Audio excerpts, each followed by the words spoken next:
What's up, y'all? Welcome to a special edition of Arm Talk. I'm your boy, Chocolate Thunder Jody Williams. We are live here in my hotel room, but we're here at the Arizona State Championships. And my guest, he needs no introduction, but I'm going to do it anyway. Artem Taranenko, Mr. Top Row King himself. Artem, welcome to the show. Hey, thanks for having me here in your hotel room, Jody. Well, let's talk about this. All right. You have a major match coming up. Matter of fact, I think it's the only one that's left and right hand. You got the man from Latvia, Coach Ray. The training's done. We're here now. What is the game plan without giving away too much secret? Oh, you know what? I actually don't care. Me and Paul Lynn tried to get into that because Paul was like, don't tell your strategy. And I'm like, it doesn't matter. If you're arm wrestling against somebody good, because that's your goal. Right. You want to arm wrestle somebody good, technically, right? That should be the goal, which not that many people get. They're going to know what you're going to do anyway. Like, it's sure going to take 5 seconds. Right. So, it doesn't matter if I tell you that. If you're not understanding it in 5 seconds, you're most likely a loser of that match, right? So, technically, Pretty right? much. So, I know what everybody's going to do as soon as we rip up, right? As soon as before they're ready to go. So, I'm like, I know where it goes. It's a better, can I stop it or can I do whatever? So, anyway, the strategy.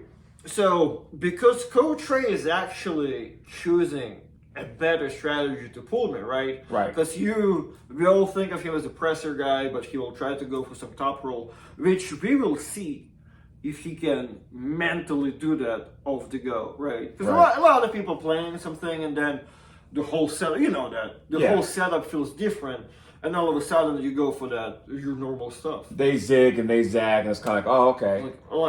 Fuck, let's go for the press. So you never know, but him top rolling me probably.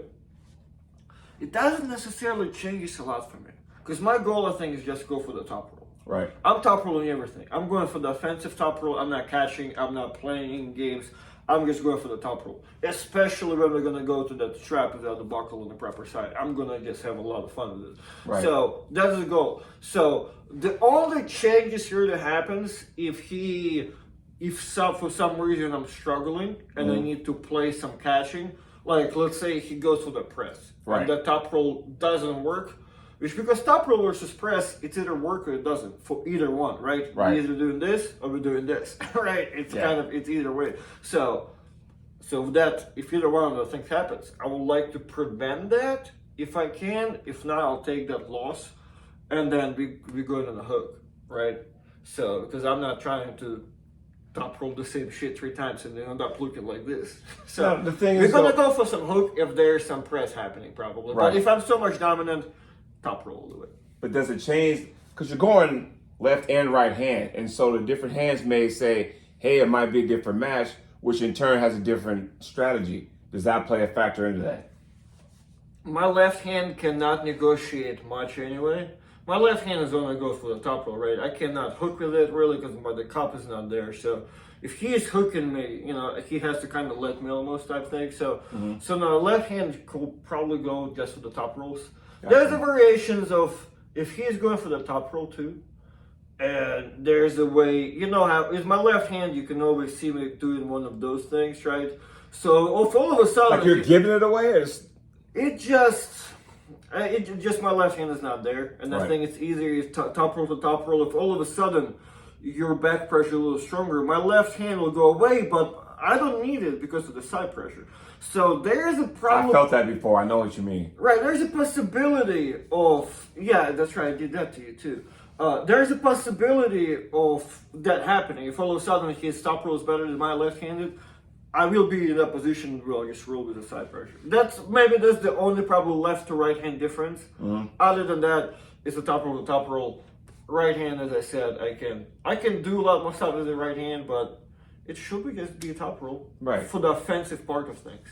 Now, Coach Ray walked in 198.4. He got on the scale this afternoon, and he's all of 5'8". Do you think It's only 5'7", I think. Is it 5'7"? He says he's 5'7". That must have been for the magazine in 5'8". But the thing is, though, is that do you think the height will play advantage to that? If he happens to use a riser, do you think that's going to alter what you might want to do? It all depends on the setup. I think that's kind of plays an advantage for me if he does want to go for the top roll. We'll have to see. The height is really not that crazy because he's not that short, really. Right. You know what I mean? Like, who knows? He may have arm span of fucking 6'1". You know what I mean? So True. That's we'll true. see. We'll see it on the table. If on the table his forearm is just as long as mine, and his hand is bigger, smaller, that's where we'll see that. But if he's like built more like, because he looks fairly big, you know what I mean? He has a big hand, so I think so. But big shoulders, big arms, the whole deal. He has a good build. Yeah, right. Like he has legs for arms. Jesus Christ. So if he's old at compact at 5'7", he's actually a little shorter. I think he should have harder time top rolling me, especially in the strap, because I will be fighting for that height. There you go. I'm excited for that. When was your last day of training?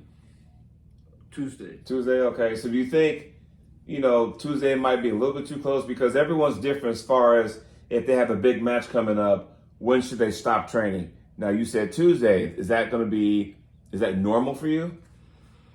So lately, I've been a big fan. I always try to look deeper into training. Like my training I always try to care about it, right? That's why you don't really see me gearing up all that much, because my training always try to be somewhat structured. There's not that many people that are really known for their training. There's Todd Hutchings with East Side Barbell. There's Devin with his. He said East Side Barbell.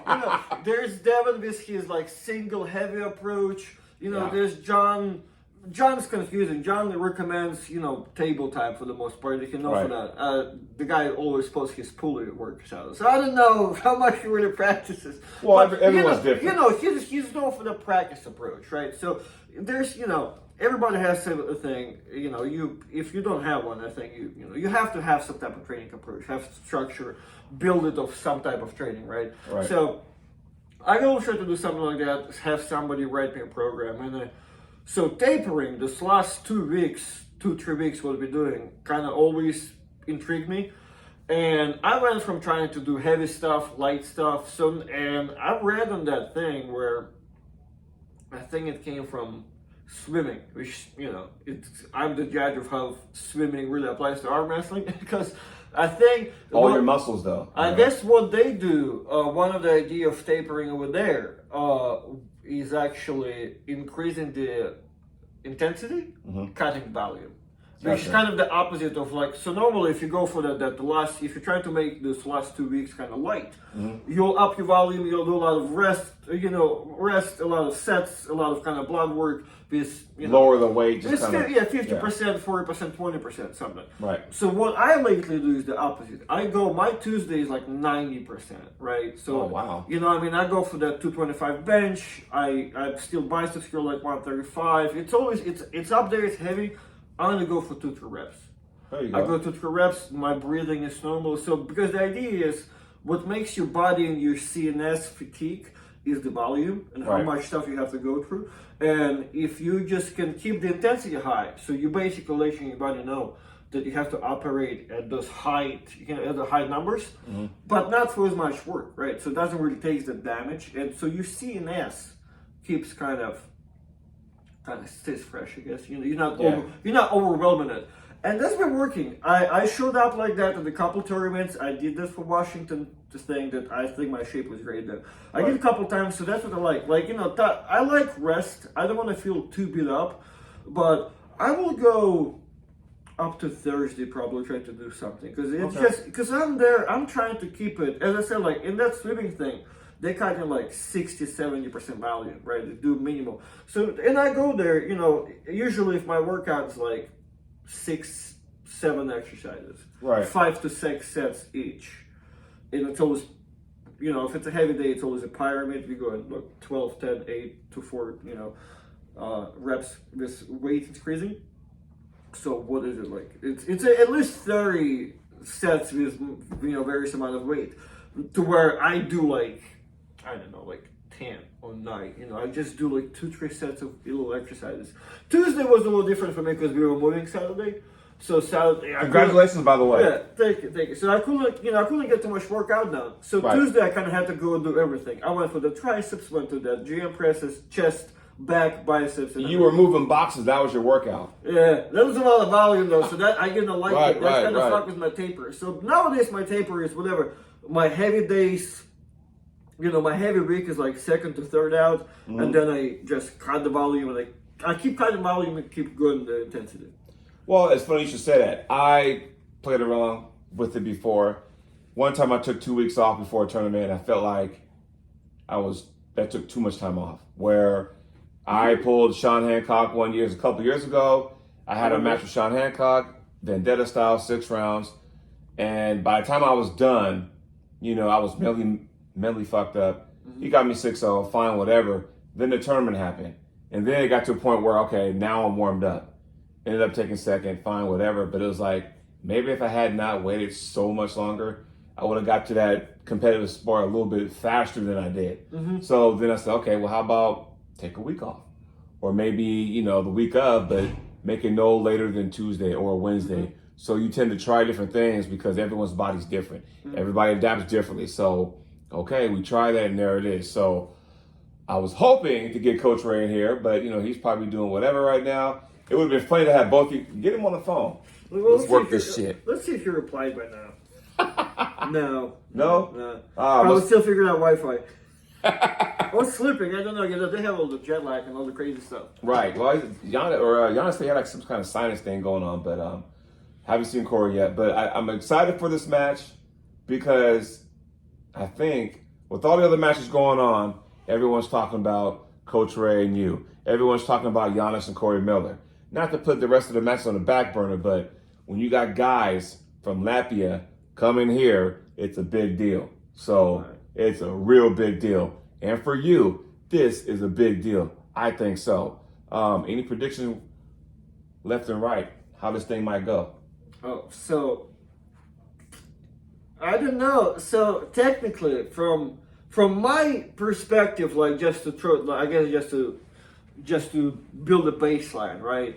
I think honestly, before reading any comments, kind of when taking this match, but I mean, I guess when they were even taking this match, I had no idea, right? But then I'm just gonna go for assuming for regular human being assumption. I'm being this left-handed, I'm losing this right-handed, right? That's kind of what normally people will say. I'll just go with it, right? And I think it's fair enough, right?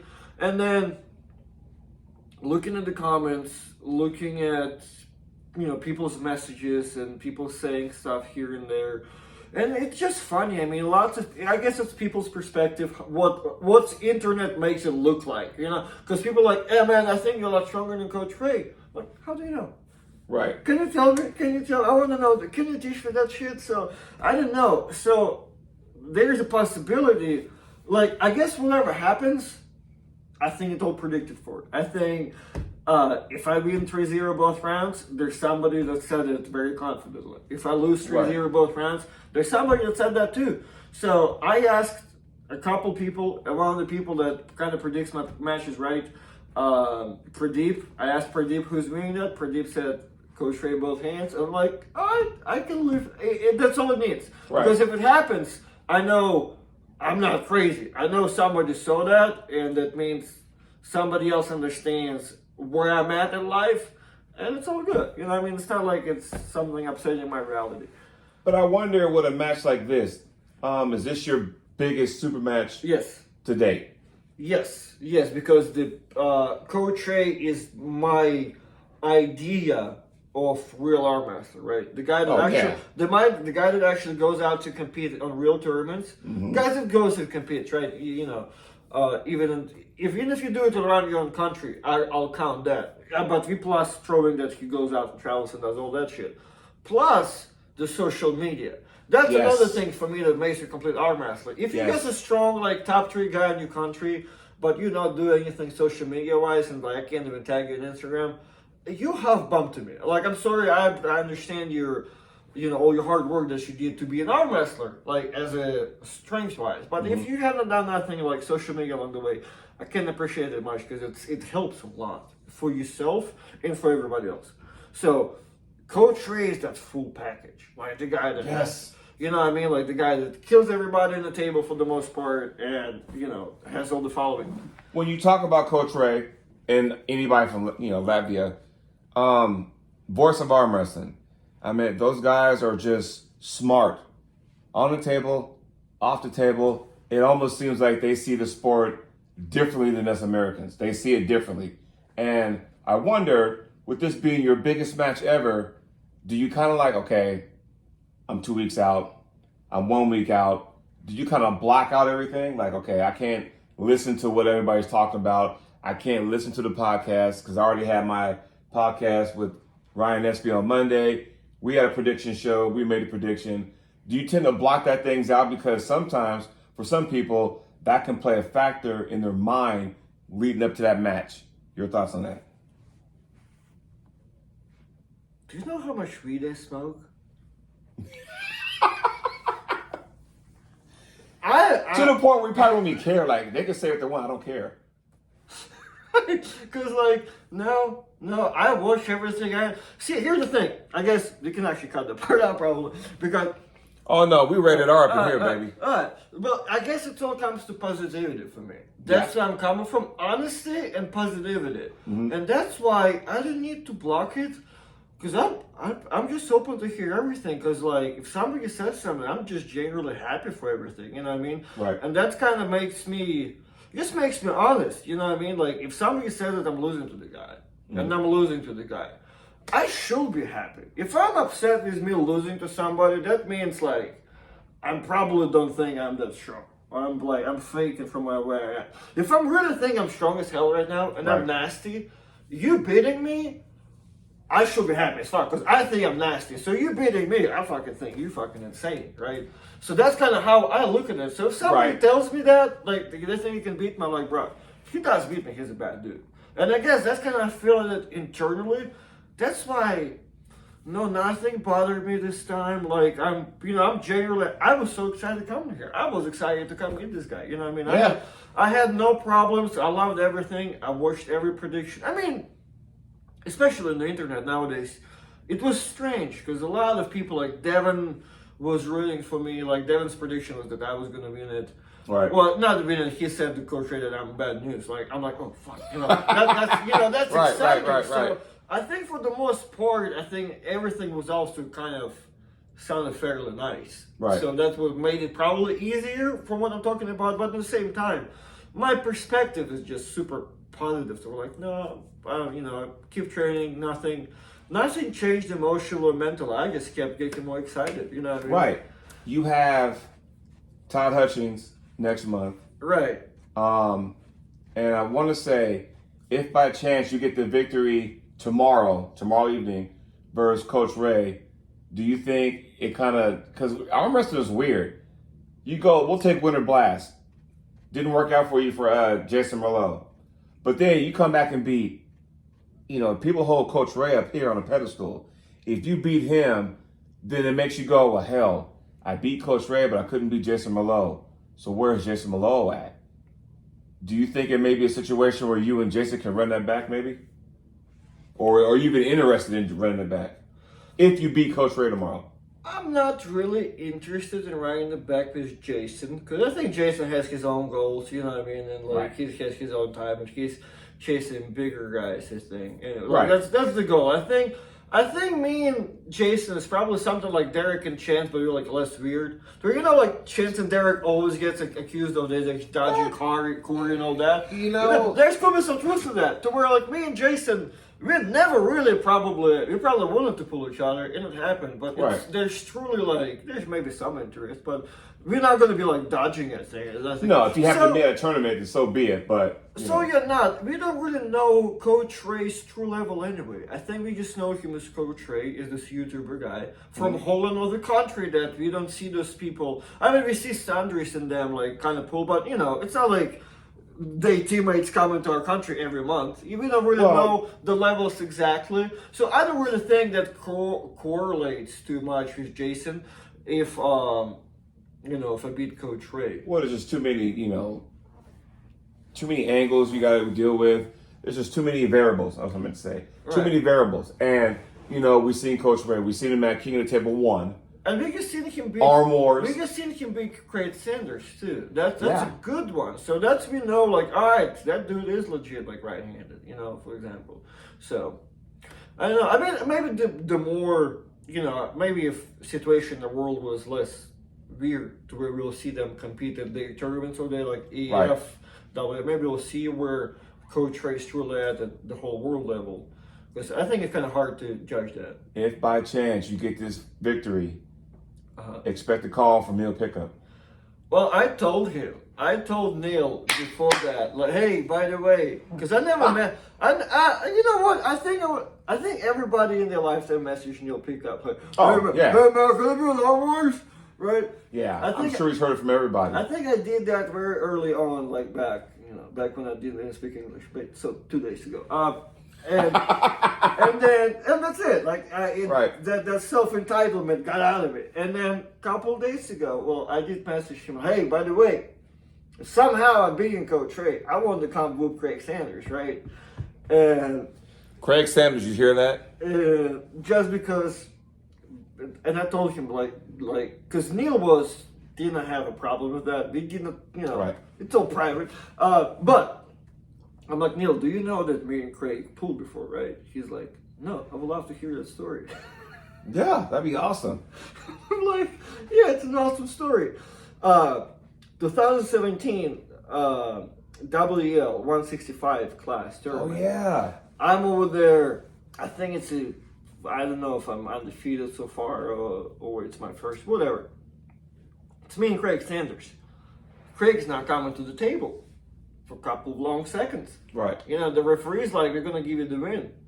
And I'm like, I heard he's in the bathroom. I'm like, no, I'm going to beat this man. He's in the bathroom. We'll wait for him. I have the young pride in me. I'm all about that excellence or victory. That young lion. That excellence or victory guy that wants to do everything. So Craig comes in, runs in for the. Hopefully, I don't remember his hand being too wet, so I don't know if he did wash them or not. But he did run to the table. My whole idea was like, I'm gonna hook this guy. I'm gonna beat this man like the strongest. Yeah, I'm just gonna fucking go there. The free close the hands, close it down, close the hands. Just pulled you open, huh? He waxed me so bad. I'm like, I should have told the referee, I'll take this fucking win. There you go. Yeah, he can stay in the bathroom, So it's gonna be a good comeback. It's gonna be a good comeback. I'm telling you, man, you get that, man. You just be prepared for a call from Neil Pickup, and I'm telling you right now. My man, thank you for joining me for this little pre-interview and stuff. Thank you, sir. We're all going to Thanks sit for there having and me. get together later on tonight for the bite to eat so we can go over the rules and stuff. But I want to thank you for joining me on this episode of Arm Talk Arizona Style. So everybody, check it out. Tomorrow's tournament will be on Arm Sports Entertainment, but the pay-per-view, make sure you get it because it'll be going on Alex Topo's channel. So be there. My friend, Artem, right on, man. Thank you, sir. Watch it up. Thanks for joining me, y'all. Talk to y'all soon.